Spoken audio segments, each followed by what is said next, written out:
우리는 살면서 중요한 결정을 앞두고 이런 질문을 할 때가 있습니다. 이 말은 어디서 나온 말인가? 그 말을 어디서 들었느냐? 그 말을 믿을 만한 말이 맞냐? 이런 질문을 할 때가 있습니다. 카더라 통신사를 혹시 아십니까? 지역마다 이름은 다른데요. 카더라라는 통신사가 있습니다. 시장통에서 흔히 많이 접할 수 있는데요. 이렇다 카더라, 저렇다 카더라.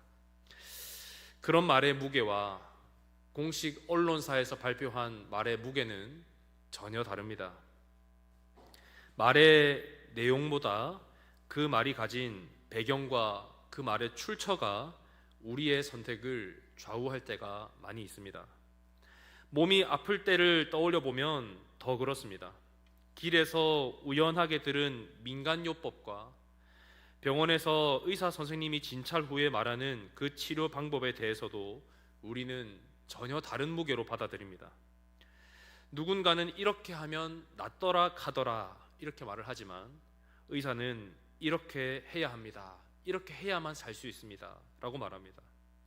우리는 자연스럽게 책임질 수 있는 말, 검증된 말에 더 귀를 기울입니다. 회사에서도 마찬가지지요. 옆자리 동료가 건네는 조언과 책임자의 결정은 같은 말이라 할지라도 전혀 다른 힘과 무게를 가집니다.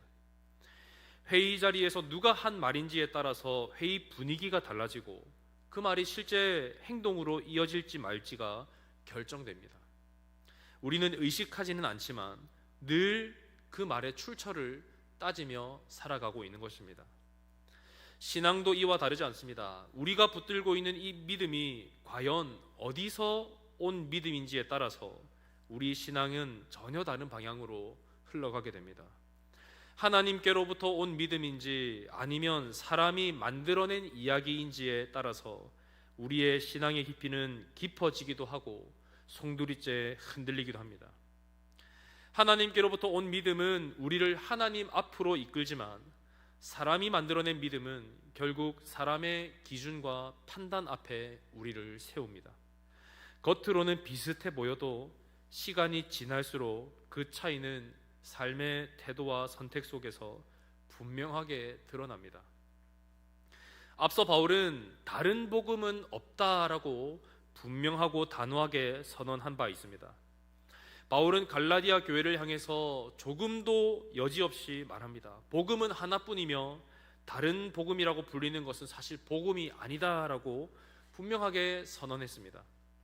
오늘 말씀은 그렇게 단호하게 선언했던 이유, 그 선언이 나올 수밖에 없었던 말의 뿌리를 보여줍니다. 바울은 자신의 복음을 변호하면서 이렇게 말을 합니다. 자신이 전한 복음은 사람이 만들어낸 것이 아니고 사람에게서 배운 것도 아니며 하나님께로부터 온 것이다. 그렇게 고백합니다. 이 말은 갈라디아 교회의 신앙을 바로 세우기 위한 바울의 절박한 외침이었고 동시에 오늘 우리의 신앙을 뿌리부터 다시 점검하게 만드는 말이기도 합니다. 우리는 과연 오늘 무엇을 근거로 믿고 있는지, 어떤 복음을 붙들고 살아가고 있는지 이 말씀 앞에 점검해 보기를 원합니다. 하나님께로부터 온 복음을 붙들고 있는지 아니면 어느새 내 생각과 내 경험과 사람의 기준들이 섞인 그 유사한 복음을 믿고 있는지 우리 자신을 점검해 보아야 합니다. 오늘 이 시간 바울의 고백을 통해 우리 각자의 신앙의 출처를 다시 확인하는 시간이 되기를 바랍니다. 그리고 그 복음의 출처가 분명해질 때 우리의 삶의 방향도 다시 분명해지게 될 것을 기대하면서 말씀 앞에서는 저와 여러분 되시기를 주님의 이름으로 축원합니다. 바울은 오늘 본문에서 내가 전한 복음은 사람에게서 받은 것이 아니오 배운 것도 아니다라고 단호하게 선언합니다. 이 말은 자칫 화려해 보일 수 있는 바울 자신의 신앙 이력과 자랑들을 모두 다 내려놓는 말입니다. 바울은 자신이 스스로 복음을 깨달은 주인공이 아니라 복음을 받은 수혜자임을 분명하게 고백합니다. 바울은 자신의 과거를 감추지 않았습니다. 바울은 유대교 안에서 누구보다 열심히 있었던 사람입니다. 조상들의 전통을 지키는 데 있어서도, 율법을 따르는 데 있어서도 결코 그 누구보다 뒤처지지 않는 사람이었습니다.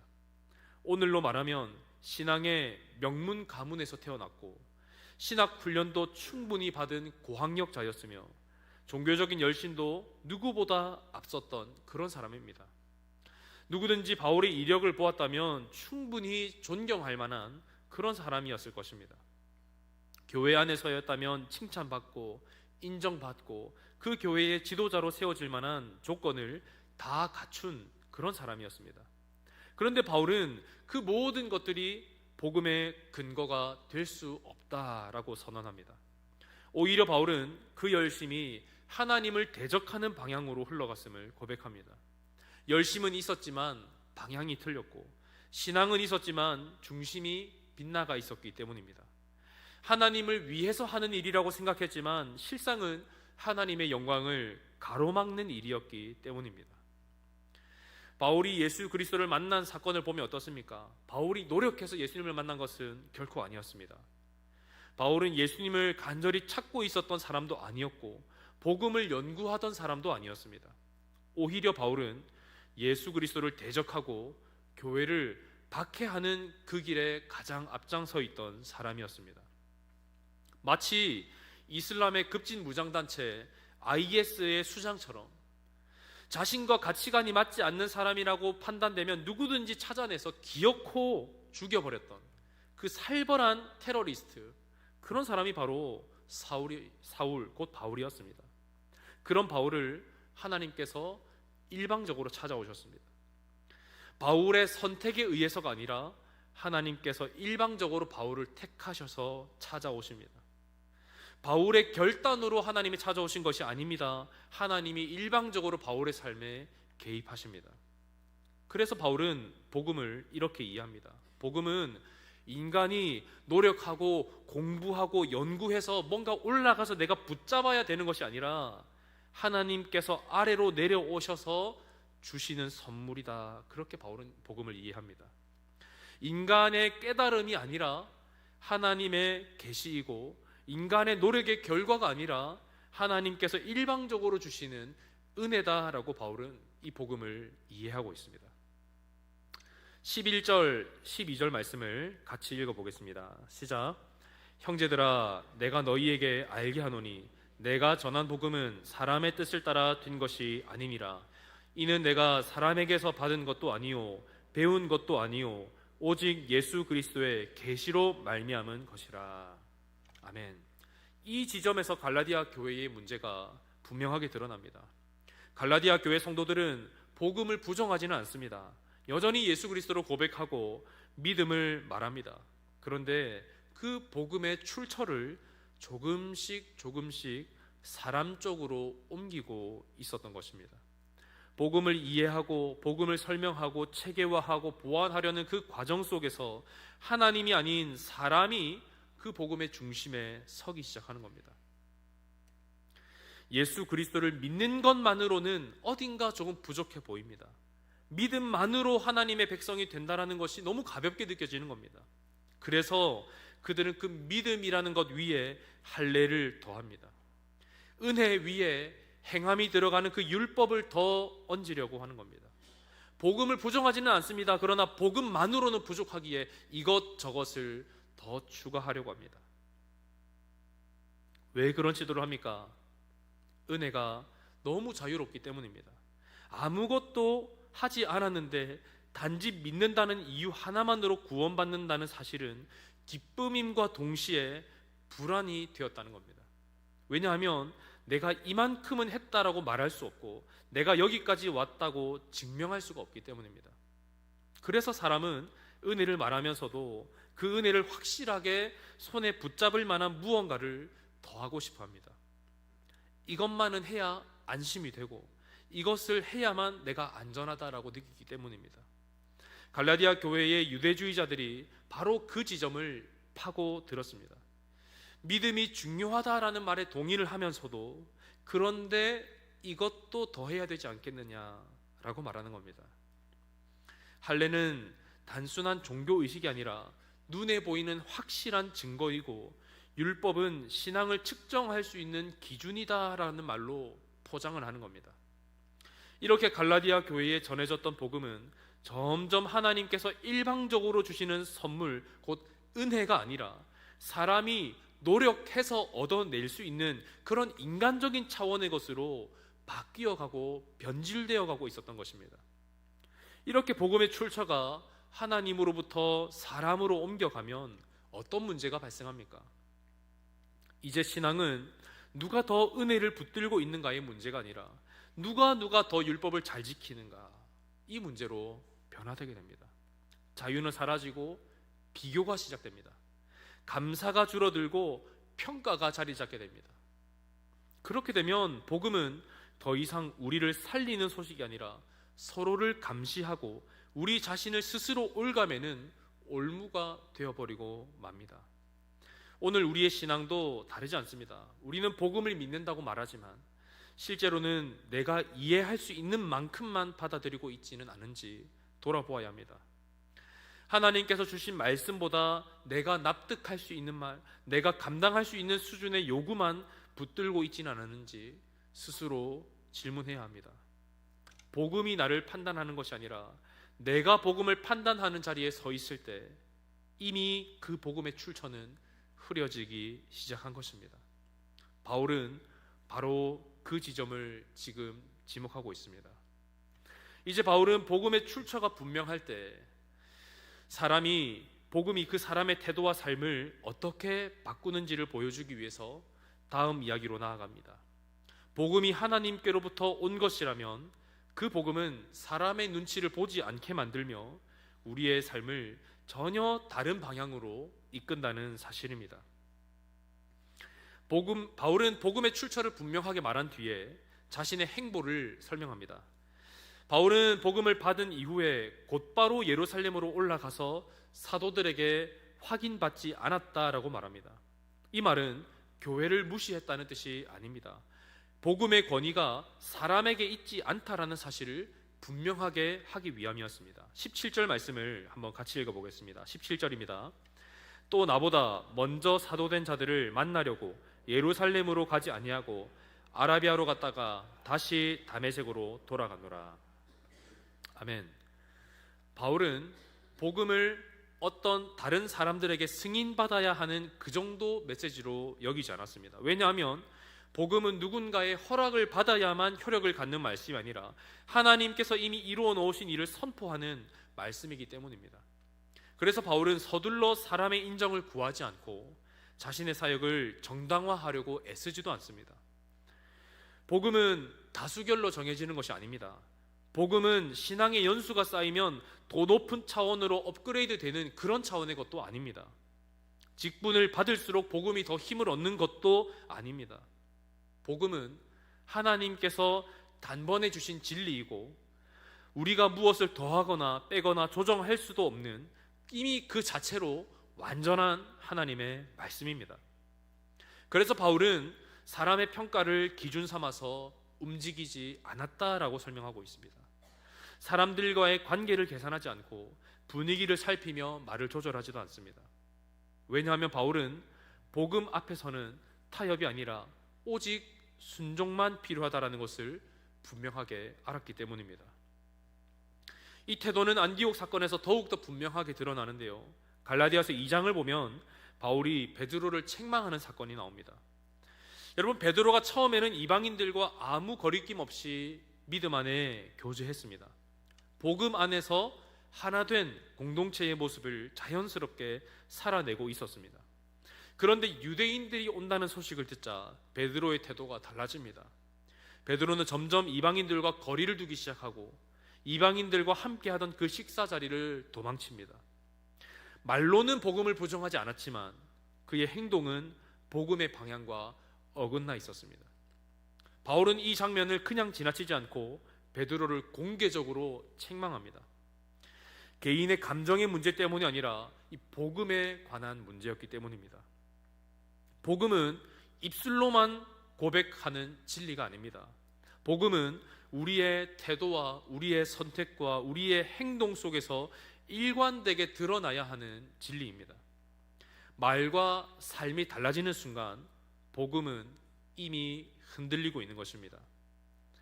말과 삶이 달라지는 순간 우리가 가지고 있다는 그 복음은 이미 흔들리고 있는 것입니다. 바울이 베드로보다 신앙이 더 성숙했기 때문에 책망한 것이 아닙니다. 바울은 복음 앞에서는 누구도 예외가 될 수 없다는 사실을 이 책망을 통해 보여주고자 했던 겁니다. 사도라고 할지라도, 신앙의 연수가 높다 할지라도, 직분이 있다 할지라도 복음 앞에서는 모두가 동일하기 때문입니다. 이 말씀은 오늘 우리의 신앙을 향해서도 날카롭게 다가옵니다. 우리는 정말 하나님 앞에서 신앙생활을 하고 있는지, 아니면 우리를 바라보는 사람들의 시선과 평가 속에 신앙생활을 하고 있지는 않은지 돌아보아야 합니다. 인생의 중요한 선택 앞에서 내가 정말 중요하게 여기는 그 기준이 복음인지 아니면 주변 사람들과의 관계인지를 우리는 스스로에게 질문해야 합니다. 여러분, 복음이 기준이 되면 바울과 베드로의 이야기처럼 때로는 불편한 일을 경험할 수도 있습니다. 오해를 받을 수도 있고 관계가 어려워질 수도 있습니다. 그러나 복음이 아니라 사람이 기준이 되는 순간 그 신앙은 점점 하나님으로부터 멀어진다는 사실을 우리는 명심해야 합니다. 이제 바울은 한 걸음 더 나아갑니다. 복음이 하나님께로부터 온 것이고 사람의 눈치를 볼 필요가 없는 진리라면 그 복음은 결국 우리의 삶의 중심을 완전히 바꾸어 놓는다는 사실을 바울은 말합니다. 복음은 태도만 바꾸는 것이 아니라 우리가 무엇을 위해서 살아가는지를 근본적으로 다시 정리합니다. 바울의 삶은 복음을 만난 이후에 완전히 바뀌었습니다. 바울은 더 이상 자기 자신을 위해 살지 않았고 자신의 화려한 그 과거의 이력을 자랑하지 않습니다. 복음은 단지 바울의 행동 몇 가지만 바꾼 것이 아니라 바울의 존재 자체를 새롭게 정의한 것입니다. 이전에 바울은 어떻습니까? 늘 자기 자신을 증명하는 삶을 살아가려 했습니다. 율법 앞에서, 사람들 앞에서, 동료 유대인들 앞에서 끊임없이 자신의 열심과 정당함을 보여주려고 노력했습니다. 그런데 복음을 만난 이후에 바울은 더 이상 자신을 설명하거나 변호하려 하지 않는 사람이 되었습니다. 무엇을 위해서 사는지가 달라졌고, 무엇을 두려워하는지가 달라졌고, 무엇을 자랑하는지가 완전히 달라졌습니다. 이전에는 자신을 바라보는 사람들의 시선과 평가가 기준이었지만 이제는 하나님 앞에 서는 것이 그 기준이 되었습니다. 더 이상 사람들에게 인정받는 그런 삶을 목표로 삼지 않습니다. 이전에 바울은 옳다고 믿는 것을 위해서 앞만 보고 달렸지만 이제는 하나님께서 기뻐하시는 길을 분별하며 걸어가기 시작합니다.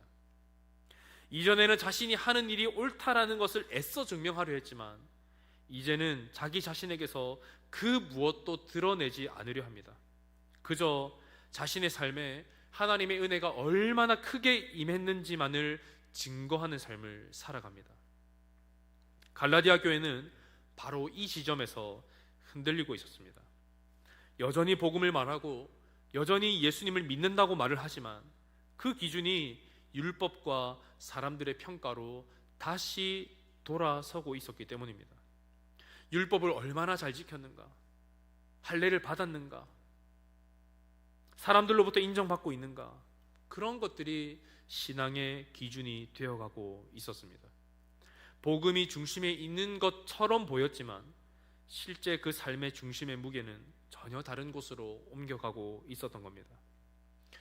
오늘 우리의 신앙도 동일한 위협 앞에 서 있습니다. 우리는 예수 그리스도를 믿는다고 말은 합니다. 실제 삶의 중심은 어떻습니까? 여전히 세상적인 성취와 안정, 사람들의 인정과 비교에 놓여 있지 않습니까?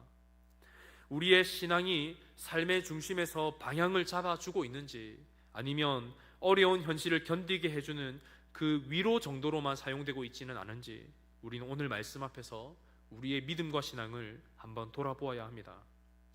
복음이 나를 움직이는 힘이 아니라면 우리는 여전히 다른 것을 더 붙들고 있는 것일 확률이 높습니다. 바울이 경험한 복음은 사람들의 무너진 삶 전체를 다시 일으켜 세울 능력이 있습니다. 오늘 이 능력의 말씀 앞에서 우리 역시 복음이 내 삶의 중심이 되고 있는지를 한번 돌아보아야 할 것입니다. 사랑하는 성도 여러분, 우리는 일상에서 이런 경험을 자주 합니다. 처음에는 분명한 기준을 가지고 시작했지만 시간이 지나면서 조금씩 타협하는 겁니다. 처음 복음을 들었을 때는 하나님께서 기뻐하시는 일들만 하기를 원했지만 어느 순간부터는 내가 무엇을 해야 하는지가 더 중요해지기도 합니다. 나도 모르게 복음의 출처가 하나님으로부터 나에게로 인간 중심으로 옮겨져 가는 것입니다. 오늘 바울의 이 고백은 우리를 다시 처음 복음을 들었던 그 자리로 데리고 갑니다. 복음은 사람이 만들어낸 설명이 아니라 하나님께서 먼저 우리에게 알려주신 복된 소식입니다. 우리가 하나님을 찾아가서 알아낸 이야기가 아니라 하나님께서 우리를 찾아오셔서 들려주신, 보여주신 이야기입니다. 그래서 복음은 우리가 필요에 따라서 고치거나 손볼 수 있는 말이 아닙니다. 형편이 달라졌다고 바꾸고 시대가 달라졌다고 바꾸고 상황이 어려워졌다고 줄일 수 있는 그런 메시지가 아닙니다. 복음은 하나님께서 이미 이루신 그 일을 있는 그대로 믿고 그대로 붙들고 우리는 살아가야 합니다. 오늘 이 말씀 앞에서 우리의 믿음을 한번 점검하기를 원합니다. 하나님께로부터 온 복음을 여러분 굳게 붙들고 계십니까? 아니면 세상의 기준과 사람들의 시선이 섞여 있는 유사한 복음을 붙들고 계십니까? 우리는 다시 처음 예수님을 믿었던 그 곳으로 다시 돌아가야 합니다. 사람에게서 난 복음이 아니라 하나님께로부터 오는 그 복된 메시지를 우리는 붙들어야 합니다. 그 복음 위에 우리의 삶과 우리의 가정과 우리의 교회가 세워져야 합니다. 왜냐하면 그 복음만이 우리를 살리고 그 복음만이 세상 끝날까지 우리를 굳게 붙들어 줄 것이기 때문입니다. 오늘도 하나님께로부터 온 그 순전한 복음 위에 우리 모두가 굳게 서게 되기를 주님의 이름으로 축원합니다.